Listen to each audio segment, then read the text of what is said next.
मतलब ये कह सकते हैं आराम से कि चूक हुई है, और लेकिन वो चूक ऐसी नहीं थी कि नीयत हमारी ख़राब रही हो, लेकिन हाँ चूक हुई है नियमों के स्तर पर। मीडिया ने गुस्सा क्यों किया? क्योंकि चैनल्स को व्यूज़ चाहिए, और जिसके नाम पे व्यूज़ मिलते हैं, अभी तुक्के से पिछले कुछ समय से मुझे व्यूज़ मिल रहे हैं, तो मेरा नाम लिख के गाली देने में व्यूज़ ज़्यादा मिलते हैं, इसलिए मेरा नाम सबसे ऊपर रहता है। समाज को बेहतर शासनिक और बेहतर प्रशासनिक अवसर देने का दावा करने वाले विकास दिव्य कीर्ति खुद फायदे का बिजनेस बेसमेंट में चला रहे हैं, जिसके खिलाफ अब एमसीडी ने कार्रवाई की है। बेसमेंट में चल रहे उनके कोचिंग सेंटर को सील कर दिया गया है, लेकिन वो अपनी गलती मानने के बजाय मीडिया को ही कोस रहे हैं। 3 छात्रों की मौत के बाद भी छात्रों की नाराजगी में नुक्स निकाल रहे हैं।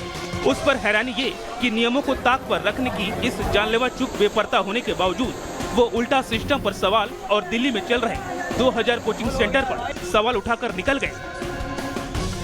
कि अगर आप मुझसे पूछें कि दिल्ली में कितने कोचिंग इंस्टीट्यूट्स हैं, मेरा ख्याल है कि उनकी संख्या कम से कम 1000 तो होगी ही, शायद ज़्यादा होगा, 2000 भी हो सकते हैं, ज़्यादा भी हो सकते हैं।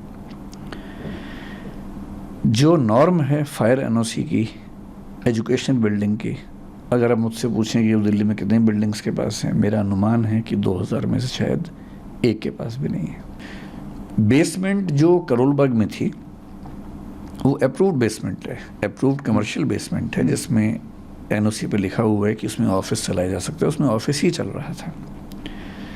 पर अभी एमसीडी पर जो दबाव था, उन्होंने इनडिस्क्रिमिनेट तरीके से सबको सील किया है, हमें भी सील किया है। सर जी, आपका काम तो ज्ञान देना है, अगर आप ही उल्टा सवाल पूछेंगे तो छात्रों को जवाब कौन देगा? बहरहाल देश के कोने कोने से ऊंची उड़ान भरने का सपना लेकर राजधानी आने वाले छात्रों के सपनों को कैसे कैश करके उन्हें किस्मत के भरोसे छोड़ा जाता है, ये देश के सामने है।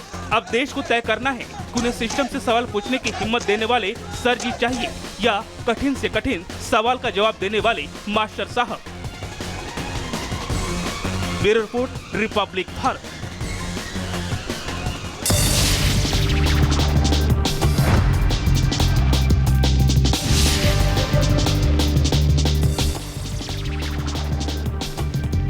और अब रुक करेंगे दुनिया सुपरफास्ट की ओर। लेबनान पर इजरायली सेना का भीषण हमला हुआ है। लेबनान की राजधानी बेरूत पर बरसाए गए बम, हिजबुल्लाह के टॉप कमांडर के मारे जाने की खबर है।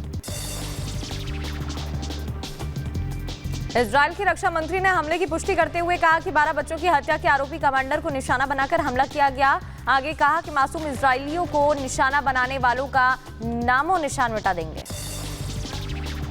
इसके अलावा लेबनान सीमा पर तनावपूर्ण स्थिति के बीच उत्तरी इजरायल में धुएं का गुबार देखा गया है। लेबनान से उत्तरी इजरायल में कई स्थानों पर 15 रॉकेट दागे गए।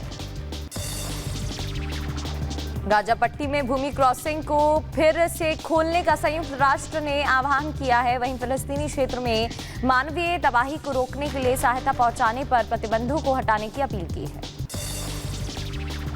वेनेजुएला में राष्ट्रपति मादुरो के खिलाफ इकट्ठा हुआ विपक्ष, निकाली गई शांतिपूर्ण रैली। विपक्ष ने कहा, हमारे पास चुनावी जीत का सबूत है।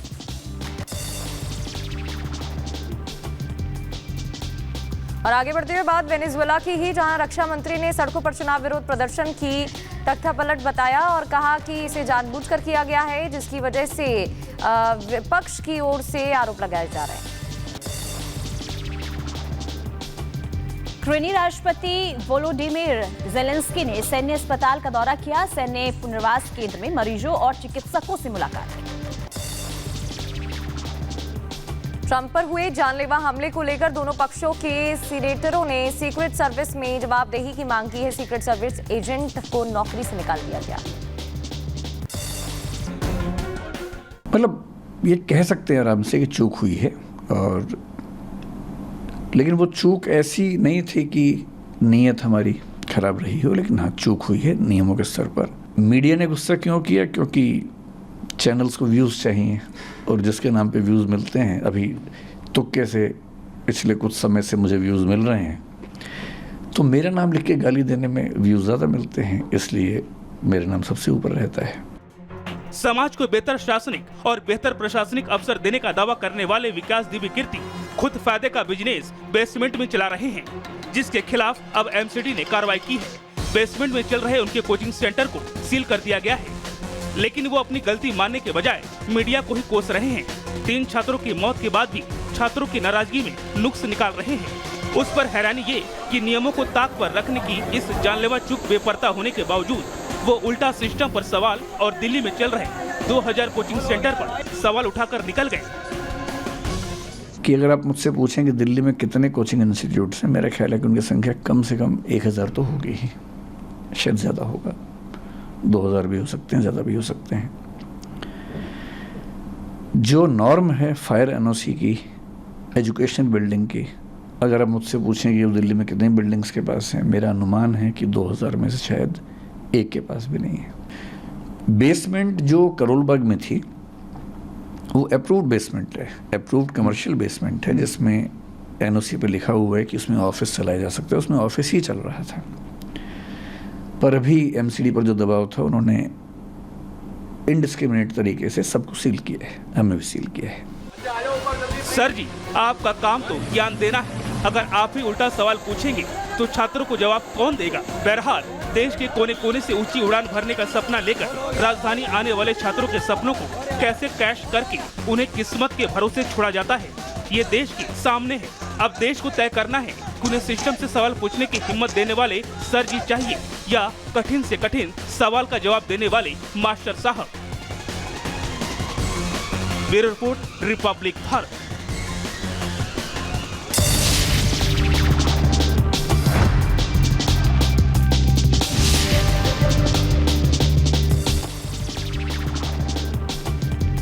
और अब रुक करेंगे दुनिया सुपरफास्ट की ओर। लेबनान पर इजरायली सेना का भीषण हमला हुआ है। लेबनान की राजधानी बेरूत पर बरसाए गए बम, हिजबुल्लाह के टॉप कमांडर के मारे जाने की खबर है। इजरायल की रक्षा मंत्री ने हमले की पुष्टि करते हुए कहा कि 12 बच्चों की हत्या के आरोपी कमांडर को निशाना बनाकर हमला किया गया। आगे कहा कि मासूम इजरायलियों को निशाना बनाने वालों का नामो निशान मिटा देंगे। इसके अलावा लेबनान सीमा पर तनावपूर्ण स्थिति के बीच उत्तरी इजराइल में धुएं का गुबार देखा गया है। लेबनान से उत्तरी इजराइल में कई स्थानों पर 15 रॉकेट दागे गए। गाजा पट्टी में भूमि क्रॉसिंग को फिर से खोलने का संयुक्त राष्ट्र ने आह्वान किया है। वहीं फिलिस्तीनी क्षेत्र में मानवीय तबाही को रोकने के लिए सहायता पहुंचाने पर प्रतिबंधों को हटाने की अपील की है। वेनेजुएला में राष्ट्रपति मादुरो के खिलाफ इकट्ठा हुआ विपक्ष, निकाली गई शांतिपूर्ण रैली। विपक्ष ने कहा, हमारे पास चुनावी जीत का सबूत है।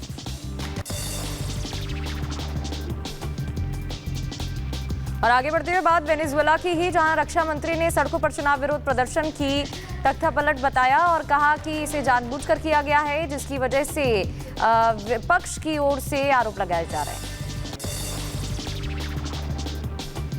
यूक्रेनी राष्ट्रपति वोलोडिमिर जेलेंस्की ने सैन्य अस्पताल का दौरा किया। सैन्य पुनर्वास केंद्र में मरीजों और चिकित्सकों से मुलाकात की।